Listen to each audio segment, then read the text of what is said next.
All right, so today we are starting stimulated emission. अब देखो ये stimulated emission में first of all we will talk about the Einstein's explanation. मतलब Einstein ही ये सोच सकता है भाई कि उसने ये कहा कि एब्जॉर्प्शन में हमें पता है कि एब्जॉर्प्शन में क्या होता है कि इन एब्जॉर्प्शन कि when an electron in a ground state, कि जब ये ग्राउंड स्टेट में होता है, ये जो है आपका ग्राउंड स्टेट और ये है एक्साइटेड स्टेट. तो जब ग्राउंड स्टेट में इलेक्ट्रॉन होता है तो वो क्या करता है कि एनर्जी फोटोन एनर्जी को एब्जॉर्ब करके वो क्या करेगा, एक्साइटेड स्टेट में जाएगा. मतलब इलेक्ट्रॉन जो है वो ट्रांजिशन करेगा from the first state to second state. मतलब फर्स्ट स्टेट है जो ग्राउंड स्टेट है and the second one is the excited state. तो वो जाएगा. लेकिन आइंस्टाइन ने ऐसा सोचा कि क्या होगा कि अगर इलेक्ट्रॉन जब एक्साइटेड स्टेट में है, अगर हम इसके ऊपर फोटोन इंसिडेंट करें तब वो ग्राउंड स्टेट में आएगा ही. मतलब वो ट्रांजिशन करेगा second state to first state, right. So ये ऑल्टरनेट प्रोसेस को बोलते हैं स्टिम्युलेटेड एमिशन. अभी देखो जैसे आइंस्टाइन ने एक्सप्लेन किया वही हम ऊपर जो डायग्राम है तो उसमें हम करने वाले हैं. सो नाउ ये स्टिम्युलेटेड एमिशन में जो एटम होता है तो वो ऑलरेडी एक्साइटेड स्टेट में होता है. तो ये जो थर्ड वाला डायग्राम है तो उसमें देखो ए स्टार से मैंने रिप्रेजेंट किया है. ओके, तो which means your atom is already in excited state. कैसे? क्योंकि आपका जो इलेक्ट्रॉन है तो वो क्या है, एक्साइटेड स्टेट में है अभी. तो अब जैसे ही समझो कि बाहर से हम क्या करेंगे, फोटोन इंसिडेंट करेंगे. Let's say this way, incident of photon, तो h nu is equal to, again तो एनर्जी डिफरेंस जितना फोटोन देना पड़ेगा इसको. सो लेट्स से E2 - E1. तो ये क्या करेगा, तो जैसे ही इसके पास एनर्जी आ गई तो अब ये नीचे डाउनवर्ड ट्रांजिशन करेगा. अब जैसे हमने स्पॉन्टेनियस एमिशन में देखा था कि स्पॉन्टेनियस एमिशन में क्या होता है कि वो ट्रांजिशन करता है तो एक फोटोन रिलीज करता है. मतलब वो फोटोन रिलीज करेगा ही दिस वे. देखो ये जो है अभी ऊपर है तो ये आ जाएगा नीचे, मतलब ग्राउंड स्टेट में आ जाएगा. तो ग्राउंड स्टेट में आएगा तो दिस टाइम ये क्या करेगा. Now this is the beauty and यही वो चीज़ है कि जब हमें लेज़र मिलता है so there has to be something speciality. तो this time so it will emit two identical photon. अब इस बार वो क्या करेगा, दो ऐसे फोटोन क्या करेगा, रिलीज करेगा. But this two photon will be identical. Okay, अब स्पॉन्टेनियस एमिशन में तो सिर्फ एक किया था, लेकिन स्टिमुलेटेड एमिशन में वो दो फोटोन रिलीज करेगा, राइट. तो ये जो दो फोटोन, अब देखो पहला वाला जो फोटोन है, अब दो फोटोन क्यों, तो एक जो फोटोन है तो वो है ट्रांजिशन का. मतलब जब excited state to ground state जाता है तो वो फोटोन रिलीज करता है.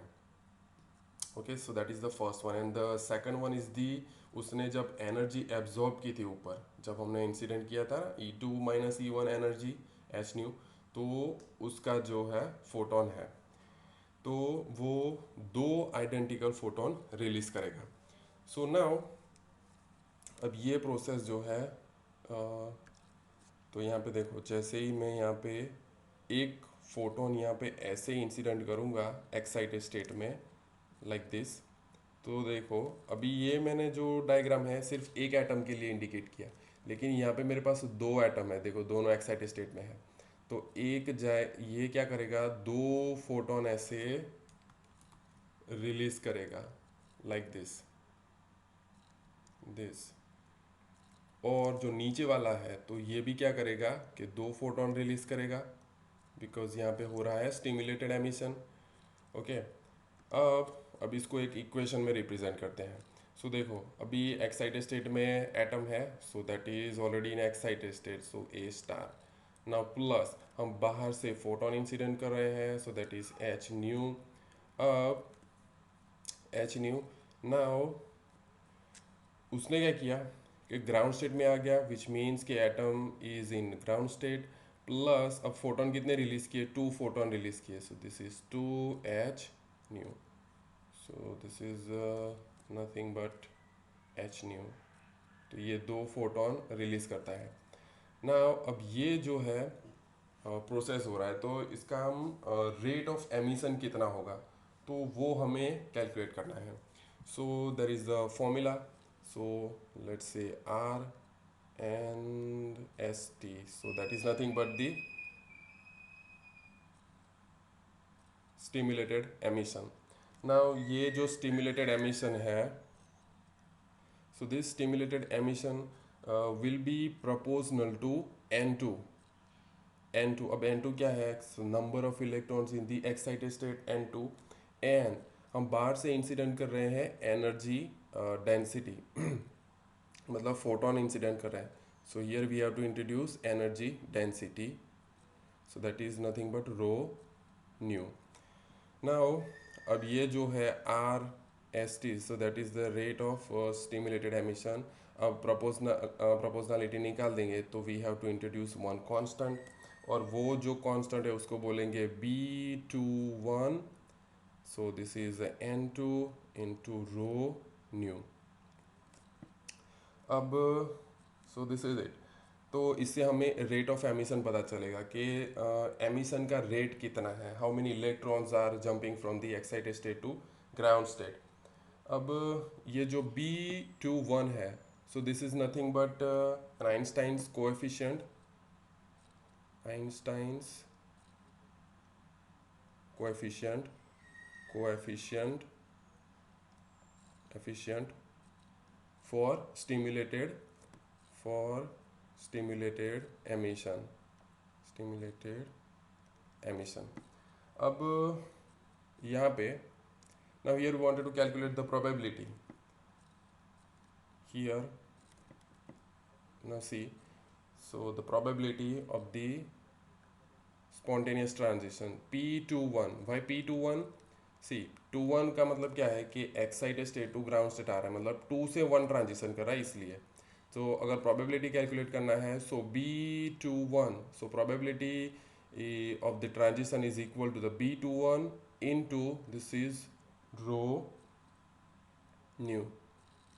तो इससे हमें क्या पता चलेगा, the probability, so it gives the probability of the transition from level 2 to 1, मतलब ये B21 है, so this is a constant, but this B21, so it gives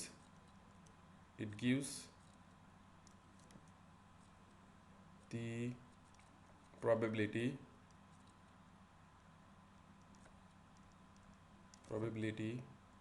of transition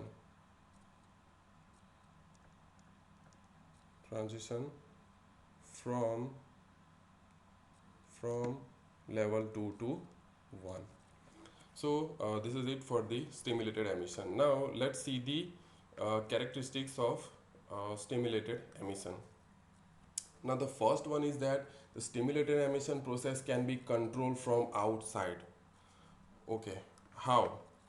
So जैसे स्पॉन्टेनियस एमिशन में हम इसको कंट्रोल नहीं कर सकते, लेकिन स्टिमुलेटेड एमिशन में हम कंट्रोल कर सकते हैं। कैसे? सिंपल, हम देखो यहाँ पे फोटोन जो है बाहर से इंसिडेंट कर रहे हैं, तो एक का डबल मिल रहा है हमें यहाँ पे, राइट। एक फोटोन इंसिडेंट किया और 2 मिले, राइट। तो ऑब्वियसली तो ये हम बाहर से फोटोन इंसिडेंट करेंगे तो वो उस पर डिपेंड करेगा, और फोटोन इंसिडेंट करना वो हमारे हाथ में है।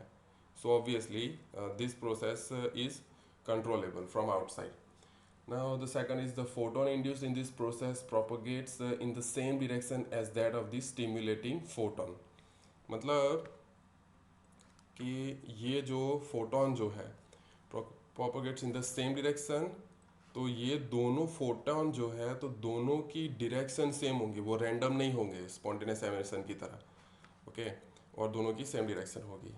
Now the third one is the induced photon has features identical to that of the inducing photon. It has the same frequency, phase, plane of polarization and that of the stimulating photon.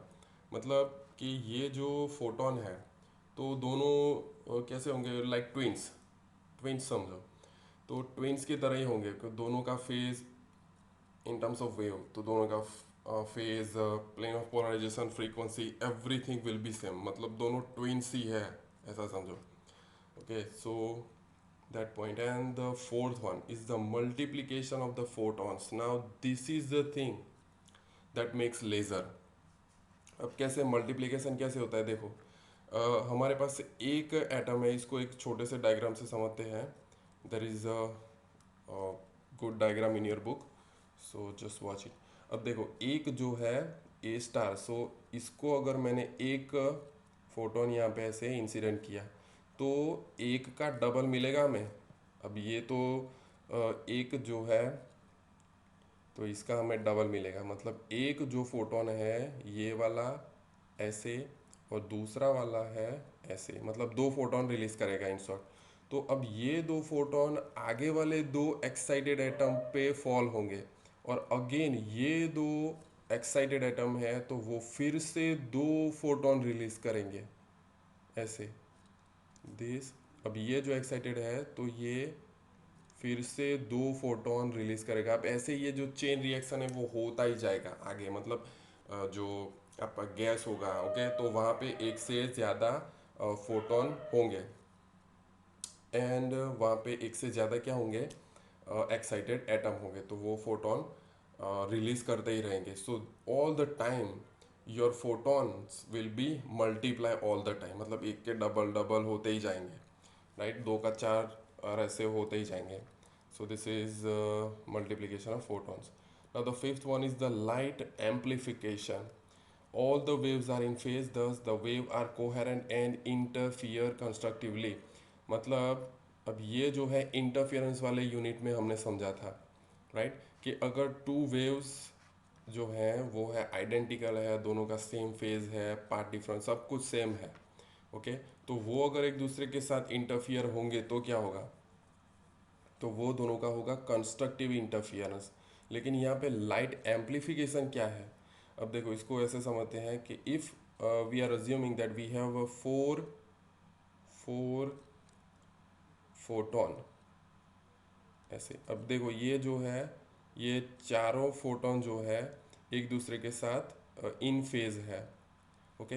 अब देखो मैं पहले दो वाले की बात करता हूँ कि अगर ये दो वेव का क्या होगा कि कंस्ट्रक्टिव इंटरफियरेंस होगा, क्योंकि दोनों का क्रेस्ट और क्रेस्ट मिलेगा और ट्रफ मिलेगा, तो क्या होगा, तो ये जो है दो छोटे वेव एक बड़े वेव में कन्वर्ट हो जाएंगे ऐसे ऐसे लाइक दिस, क्योंकि उसका कंस्ट्रक्टिव इंटरफेरेंस होगा. और सिमिलरली ये दो फोटोन है तो फिर से ये एक दूसरे के ऊपर इंसिडेंट होंगे, तो क्या होगा कि इसका फिर से एक बड़े जो है सिग्नल में कन्वर्जन होगा. ना सिमिलरली जैसे ये दो मिले, ये चारों मिल रहे हैं, तो इसी तरह से ये दोनों फोटोन भी क्या होंगे कि एक दूसरे को इंटरफियर करेंगे, और जब ये दो एक दूसरे को इंटरफियर करेंगे तो एक बड़ा ऐसा वेव मिलेगा हमें. सो दिस विल बी, मतलब at the end of the process कि जो हमें लाइट वेव मिलेगा, सो योर लाइट और your wave will be amplified constructively. Now, the sixth point is the intensity of the light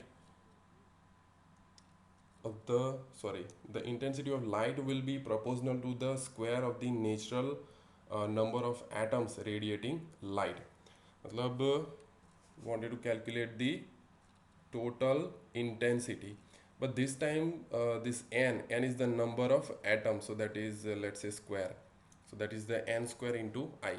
So n is the nothing but the number of atoms, because there will be number of atoms, and I is the intensity of the light emitted by one photon, right. So this will give you the total net intensity, so we can calculate that. And the light emitted through the process is at high intensity and light is amplified, because see, so all the photons are in same direction and is getting amplified all the time. This is not like ordinary light, okay. So this is makes it special, and यहाँ से हमें laser मिलता है. तो ये focused है, सभी एक डायरेक्शन में है और मल्टीप्लाई हो रही है ऑल द टाइम. तो इससे क्या होगा कि the light, so the light is at the high intensity and it will be amplified. So this is it for the stimulated emission.